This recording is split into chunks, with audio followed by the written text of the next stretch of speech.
Middle east యుద్ధంపై Bharat సంచలన ప్రకటన చేసింది. ఇప్పటి వరకు యుద్ధంలో 16 మంది భారతీయులు మృతి చెందారు. 75 మంది భారతీయులు గాయపడ్డట్లుగా కేంద్రం ప్రకటించింది.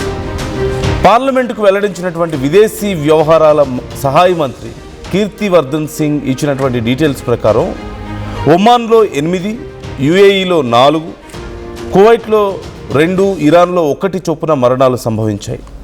సౌదీ అరేబియాలో 1 మృతి చెందినట్లుగా ప్రకటించింది. అమెరికా, ఇరాన్ మధ్య యుద్ధం మరింత తీవ్రతరం అవుతుంది. పరస్పరం భీకర దాడులకు దిగుతున్నాయి ఇరు దేశాలు.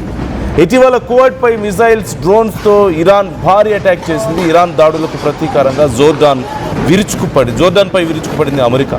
మరోవైపు మిడిల్ ఈస్ట్ యుద్ధంలోకి చైనా కూడా ఎంట్రీ ఇచ్చే పరిస్థితులు కనిపిస్తున్నాయి. తాజాగా ఇరాన్కు చైనా మధ్య డిఫెన్స్ డీల్ కుదిరింది. వరల్డ్ వార్ పరిస్థితులు తలపిస్తున్నాయంటూ నిపుణులు చెప్తున్నటువంటి పరిస్థితి మనం చూస్తున్నాం. సో ఓవరాల్గా చూస్తే ఓవైపు యుఎస్, ఇజ్రాయిల్, ఇరాన్, మరోవైపు రష్యా, ఉక్రెయిన్. ఓవరాల్గా ఈ యుద్ధంలో భారతీయుల సంఖ్య, ప్రాణాలు కోల్పోయిన భారతీయుల సంఖ్య 80కి పైగా ఉంది. సుమారుగా మనకి నంబర్ చూస్తున్నాం. ఒక్క రష్యా ఉక్రెయిన్ యుద్ధంలోనే 49 మంది రష్యా ఉక్రెయిన్ యుద్ధంలోనే ప్రాణాలు కోల్పోయారు. సో ఒక్కసారి యుద్ధ తీవ్రత ఏ స్థాయిలో ఉందో నేను ఆ విజువల్స్ మీకు చూపించే ప్రయత్నం చేస్తున్నాను. ఆ తర్వాత ఏ యుద్ధంలో ఎంతమంది భారతీయులు ప్రాణాలు కోల్పోయారనే వివరాలు కూడా నేను మీకు మరింత క్లియర్గా చెప్పే ప్రయత్నం చేస్తాను.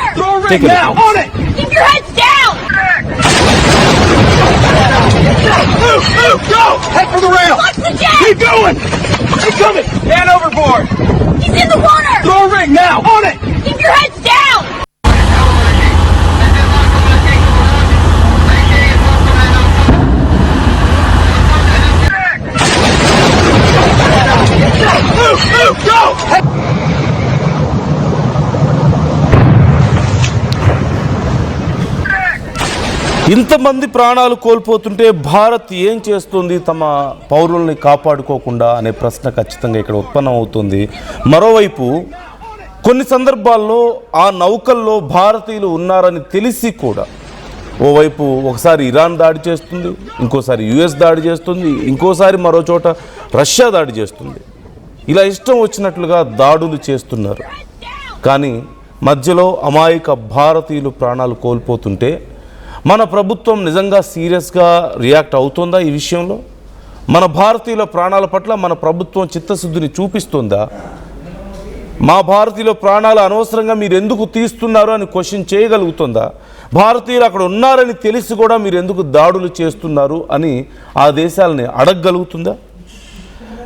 స్పెషల్లీ రష్యా యుక్రెయిన్ వార్లో దాదాపుగా 49 మంది భారతీయులు ప్రాణాలు కోల్పోయినట్లుగా తెలుస్తుంది. ఎక్కువ మంది ఏజెంట్ల ఉద్యోగ మోసాలకు గురై రష్యా సైన్యంలో కాంట్రాక్ట్ పద్ధతిలో చేరి వార్లోకి వెళ్ళిన వాళ్ళు దీంట్లో చాలా ఎక్కువ మంది ఉన్నట్లుగా సమాచారం అందుతుంది. ఫర్ ఎగ్జాంపుల్ అక్కడ జరిగినటువంటి కొన్ని మరణాల్లో నవీన్ శేఖరప్ప అనేటువంటి ఒక వ్యక్తి ఉన్నాడు.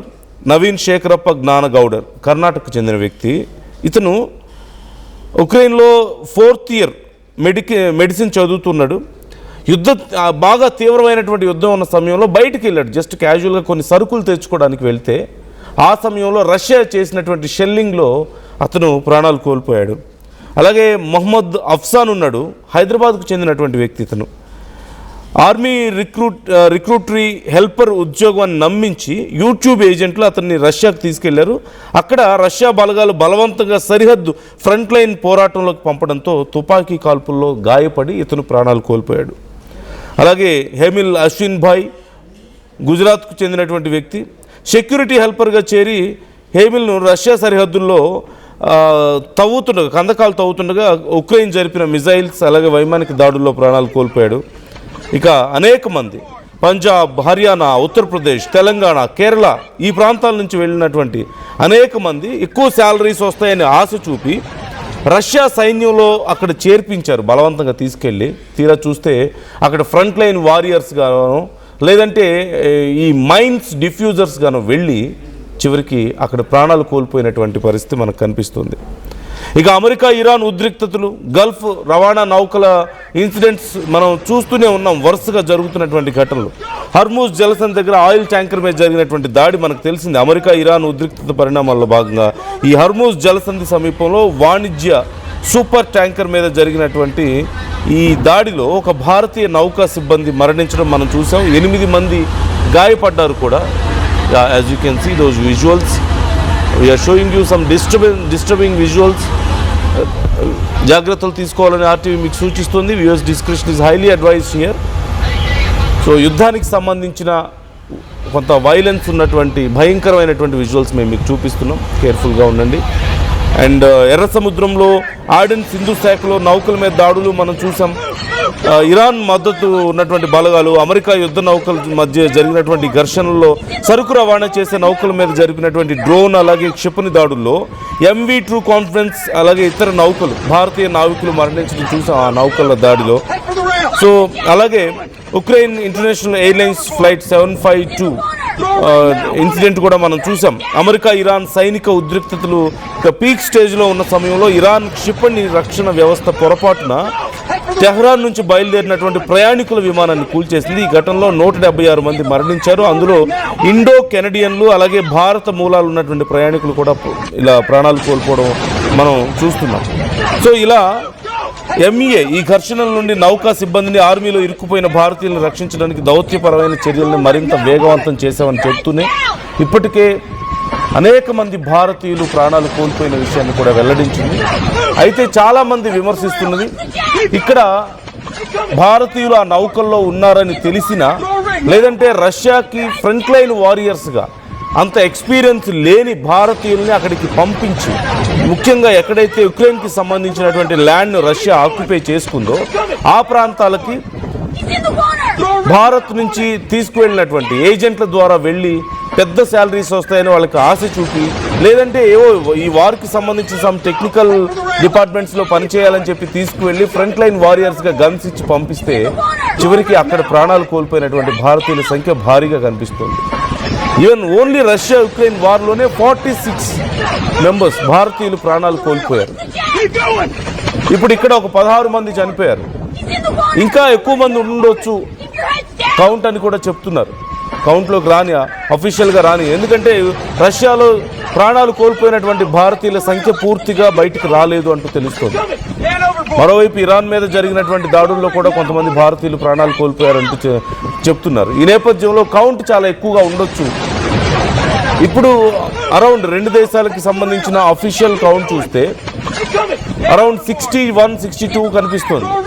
కానీ it would be around 80 to 100 ఉండొచ్చు అని కూడా చెప్తున్నారు. అంతకంటే ఎక్కువ ఉన్నా పెద్దగా ఆశ్చర్యపోవాల్సిన అవసరం లేదు అంటున్నారు. ఈ నేపథ్యంలో భారత్ మరింత కఠినంగా వ్యవహరించాలి.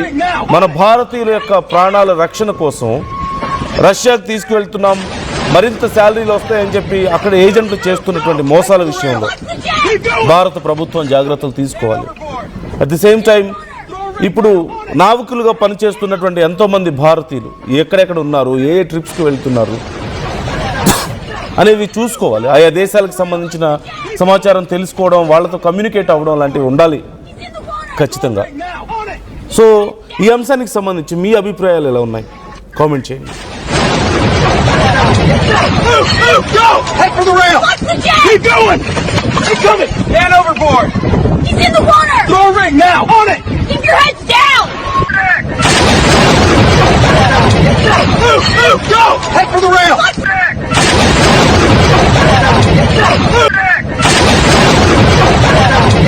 Move!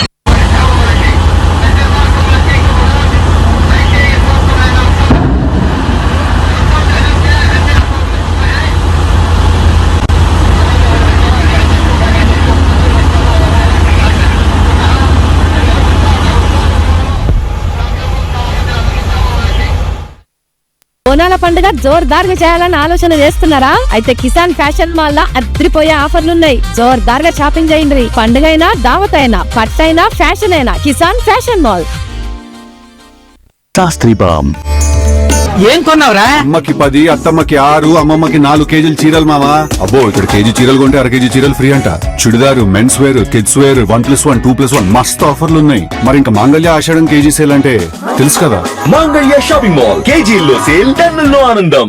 అందరికీ నమస్కారం, నేను మీ అనసూయ భారద్వాజ్. ఆషాఢ మాసం సందర్భంగా మన కాసం ఫ్యాషన్స్ ఏపీ అండ్ తెలంగాణలోని 24 స్టోర్స్ లో సరికొత్త ఆఫర్స్ తో మీ ముందుకు వస్తుంది. అంతేకాకుండా ఈ ఆషాఢ మాసంలో మన ప్రత్యేకత, కిలో చీరలు కొనండి, అర కిలో చీరలు ఉచితంగా పొందండి. Pure in its form with grace made noble.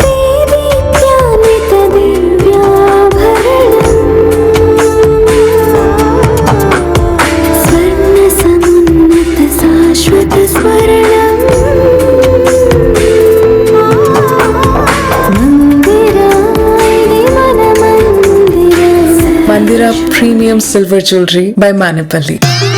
I'm Rishabh, a digital marketing strategist and a football player.